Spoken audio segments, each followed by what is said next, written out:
হাদিসখানা তিরমিজি শরীফের 3616 নম্বর হাদিস।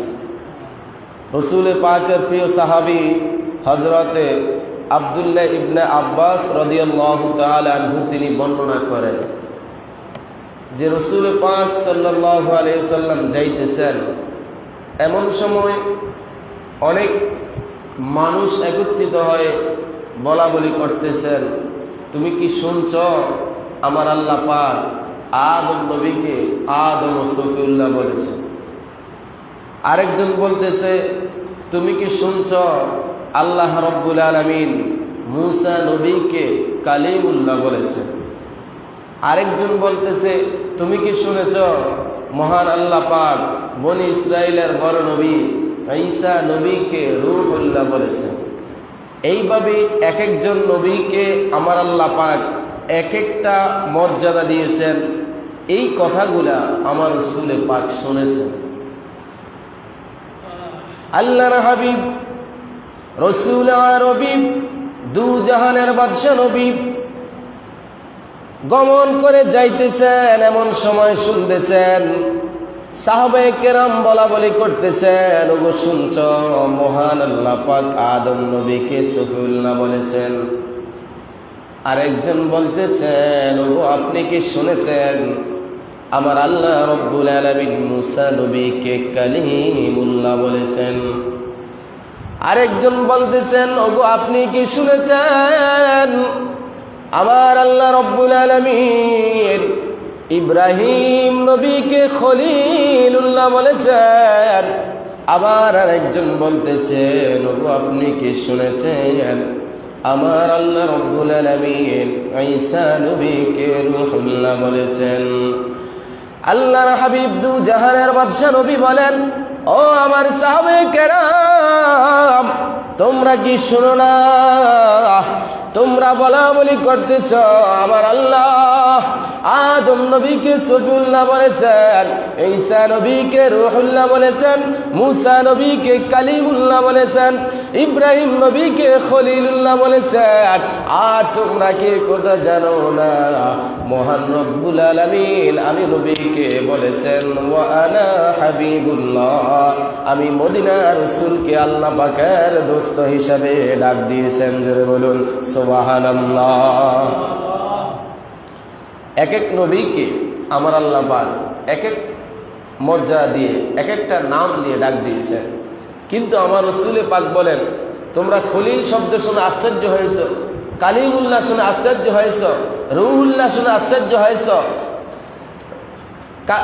সফিউল্লাহ শুনে আশ্চর্য হয়েছ, কিন্তু তোমরা তো জানো না আমার আল্লাহ পাক আমি রাসূলকে বলেছেন ওয়া আনা হাবিবুল্লাহ। জোরে বলুন না সুবহানাল্লাহ। মুসা কালিমুল্লাহ আল্লাহকে রাজি আর খুশি করতে চায়, ইব্রাহিম খলিল আমার আল্লাহকে রাজি আর খুশি করতে চায়, মুসা কালিমুল্লাহ আল্লাহকে রাজি আর খুশি করতে চায়। ওগো আমার বাবা, ও আমার বন্ধু, সকল আম্বিয়া কেরাম নবী রাসূল চায় আমার আল্লাহকে রাজি আর খুশি করার জন্য। কিন্তু আমার নবী বলেন, ও আমার উম্মত তোমরা শুনে নাও, সকল নবীরা চায় আল্লাহকে রাজি আর খুশি করার জন্য, আর আমার আল্লাহ নিজে চায় আমি রাসূলকে রাজি খুশি করানোর জন্য। জোরে বলুন সুবহানাল্লাহ।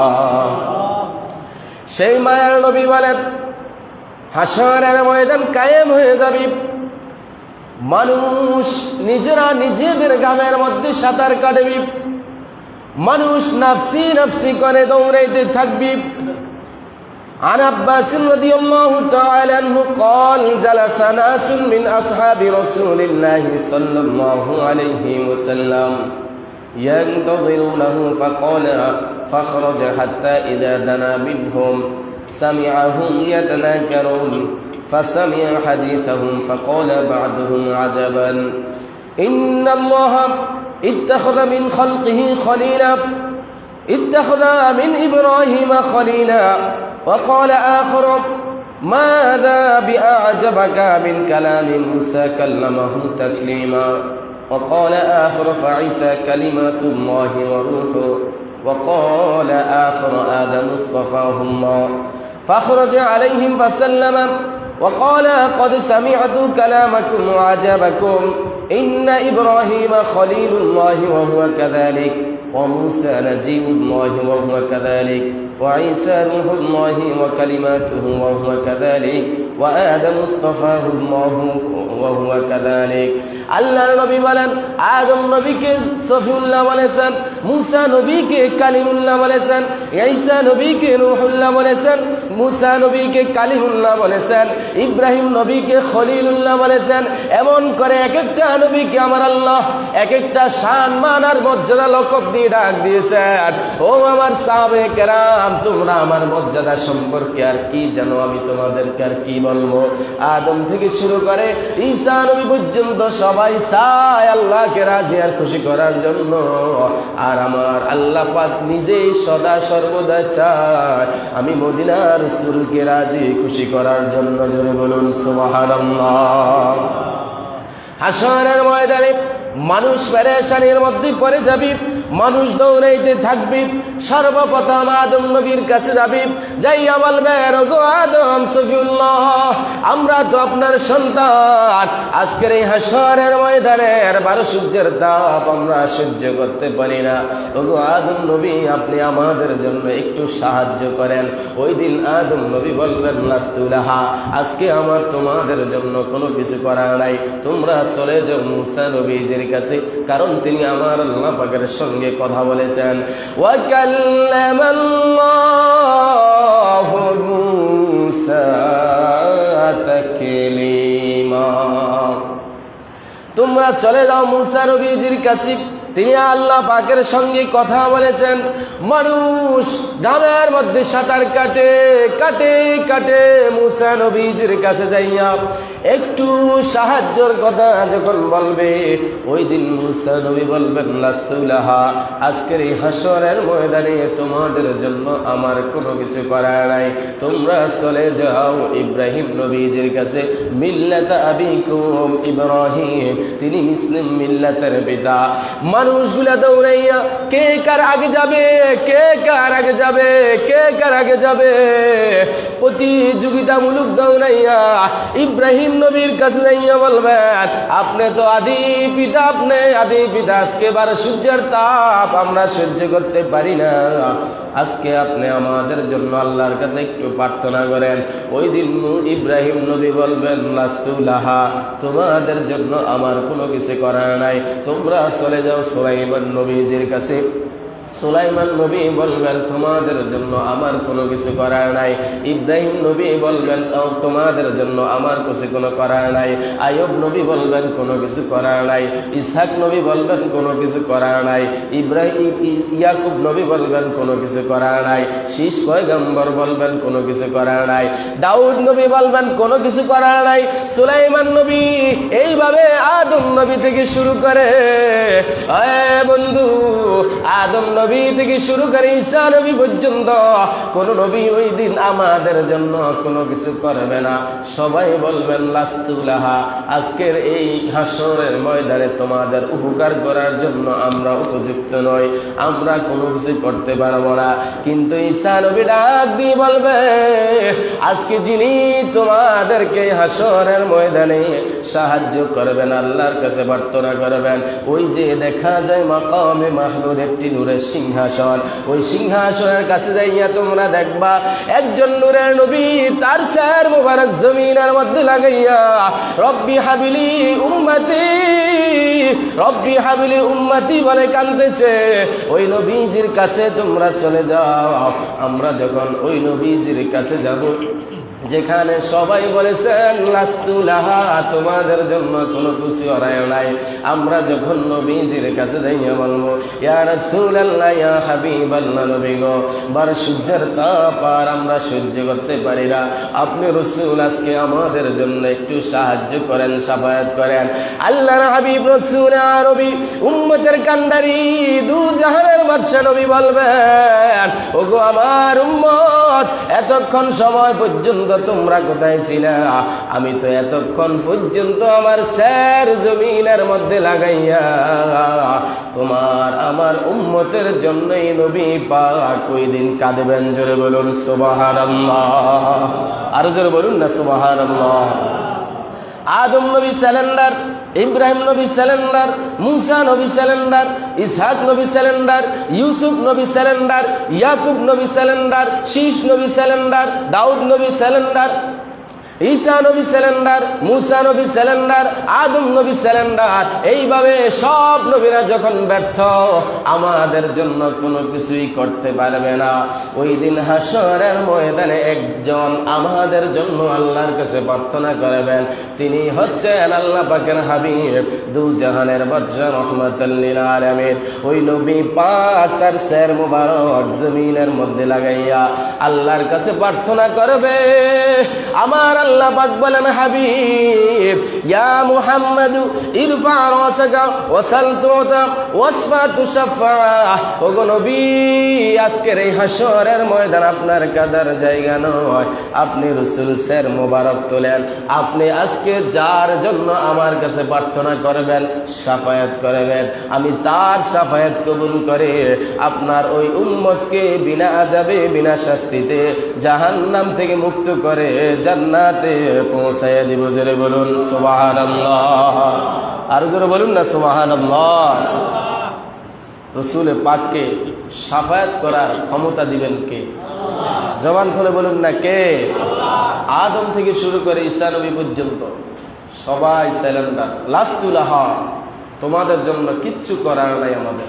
স্যালেন্ডার, মার কাছে স্যালেন্ডার, বাবা স্যালেন্ডার, ভাই স্যালেন্ডার, বোন স্যালেন্ডার, আপন জন বলতে কেউ। নবী ছাড়া আর আমাদের কোনো উপায় আছে? জোরে বলুন না, উপায় আছে? হাশরের ময়দানে নবীজি আমাদেরকে শাফায়াত করবেন। সেই রাসূল পাকের শাফায়াত আমরা সবাই চাই কি চাই না? এরপরে দেখেন, সাহাবায়ে কেরাম প্রশ্ন করলেন, এই হাদিসখানা তিরমিজি শরীফের মধ্যে এসেছে, নবীজি আমাদেরকে শাফায়াত করবেন কারণ ওই দিন হাশরের ময়দানে আমার আল্লাহ রাব্বুল আলামিন আদম থেকে শুরু করে ঈসা নবী পর্যন্ত এবং আমাদের নবী সকল আম্বিয়া কেরাম নবী রাসূলের উম্মতগুলো হাশরের মাঠে থাকবে। নবী পাক আমাদেরকে শাফায়াত করবেন জাহান্নামের আযাব থেকে বাঁচানোর জন্য। এই পৃথিবীর সমান যদি একটা পাথর জাহান্নামের মুখের মধ্যে ছেড়ে দেওয়া হয়, জাহান্নামটি এত বড় এত বড় এত বড়, এই পৃথিবীর মতো একটা পাথর যদি জাহান্নামের মুখের মধ্যে ঢেলে দেওয়া হয়, এই পাথরটা জাহান্নামের মুখ থেকে তলদেশে যাইতে ৭০,০০০ বছর লাগবে। জোরে বলুন আল্লাহু আকবার। এই পৃথিবীর মতো বড় একটা পাথর জাহান্নামের মুখের মধ্যে ছেড়ে দিবি, জাহান্নাম এত বড় এত বড় এত বড়, এত গভীর এত গভীর, এই পৃথিবীর মতো পাথরটা জাহান্নামের উপর থেকে নিচ পর্যন্ত যাইতে ৭০,০০০ বছর পর্যন্ত সময় লাগবে। এত বিশাল জাহান্নাম আমার আল্লাহ পাক রেখে দিয়েছেন। এই দুনিয়া জমিনের মধ্যে যারা নাফরমান হবে, যারা আল্লাহ পাকের সঙ্গে কাউকে শরীক করবে, যারা মায়ের মনের মধ্যে কষ্ট দিবে, যারা বাবার মনের মধ্যে কষ্ট দিবে, যারা পরের হক খাইবে, যারা সুকুলখুরি করবে, যারা গীবত করবে, যারা জিনা করবে, যারা মদের বোতল হাতের মধ্যে নিবে, যারা গোশ খাবে, যারা সুদ খাবে, এই সমস্ত পাপাচার করে যারা দুনিয়ার জমিন থেকে অন্ধকার কবরদেশে আসবে, আল্লাহ পাক তাদেরকে ওই জাহান্নামের মধ্যে নিক্ষেপ করবে। যারা একবার জাহান্নামের মধ্যে পড়ে যায়, কিয়ামত পর্যন্ত সে আর আসতে পারবে না। জাহান্নামের মধ্যে তার বাসস্থান হবে, সাপ বিচ্ছু ভয়ঙ্কর পানিগুলা তাদেরকে কামড়াইতে থাকবে। জাহান্নামের মধ্যে একটা জাহান্নামী কবরের মানুষের, জাহান্নামী ব্যক্তির কবরের মধ্যে ৯৯টা সাপ আমার আল্লাহ পাক দিবে। ওই 99টা সাপ থেকে যদি একটা সাপ একবার যদি কামড় দেয় 70 বছর পর্যন্ত ওই জাহান্নামী ব্যক্তিটা ব্যথা অনুভব করবে। জোরে বলুন আল্লাহু আকবার। আল্লাহর হাবিব রসুল আরবি দু জাহানের বাদশা নবী বলেন, হাসরের ময়দানে আদম নবী থেকে শুরু করে ঈসা নবী পর্যন্ত সবাই বলবে লাস্তুলাহা, কিছু করতে পারবে না, কিছু করতে পারবে না। আজকের আল্লাহর সামনে দাঁড়িয়ে কথা বলার মতো আমি আদম নবীর কোনো যোগ্যতা নাই। ঈসা নবী বলবে আমার কোনো যোগ্যতা নাই। ইয়াকুব নবী বলবে আমার কোনো যোগ্যতা নাই। ইসহাক নবী বলবে আমার কোনো যোগ্যতা নাই। মুসা নবী বলবে আমার কোনো যোগ্যতা নাই। একজন আজকে আল্লাহ পাকের সামনে দাঁড়িয়ে কথা বলার ক্ষমতার পাওয়ার আছে, তিনি হচ্ছেন দু জাহানের বাদশাহ, হাসরের ময়দানের কান্ডারি, যাকে আমার আল্লাহ পাক রহমাতুল লিল আলামিন বলেছেন। জোরে বলুন সুবহানাল্লাহ।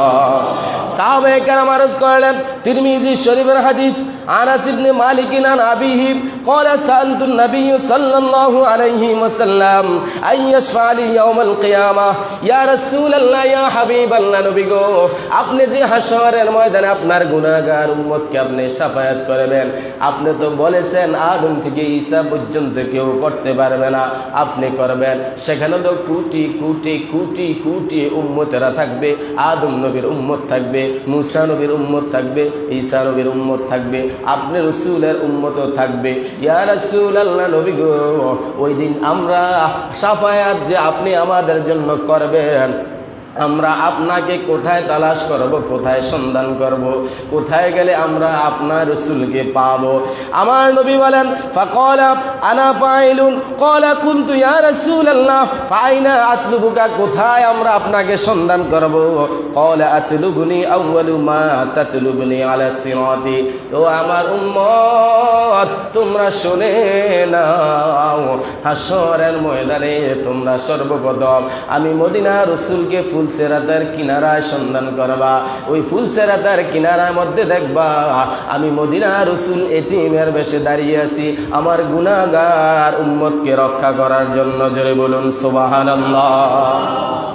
সাহাবায়ে কেরাম আবার আরজ করলেন, ইয়া রাসূলুল্লাহ, ইয়া হাবিবাল্লাহ, নবী গো, ইয়া রাসূলুল্লাহ, নবীজি, হাসরের ময়দানে যদি আমরা ফুলসিরাতের কিনারে আপনি রাসূলকে না পাই, ক্বালা কুনতু ফাইল্লাম আলকাকা আলা সিরাতি, যদি ফুলসিরাতের কিনারে আমরা আপনি রাসূলকে না পাই, আমরা ময়দানে মুহাশরে আপনি রাসূলকে কোথায় তালাশ করব?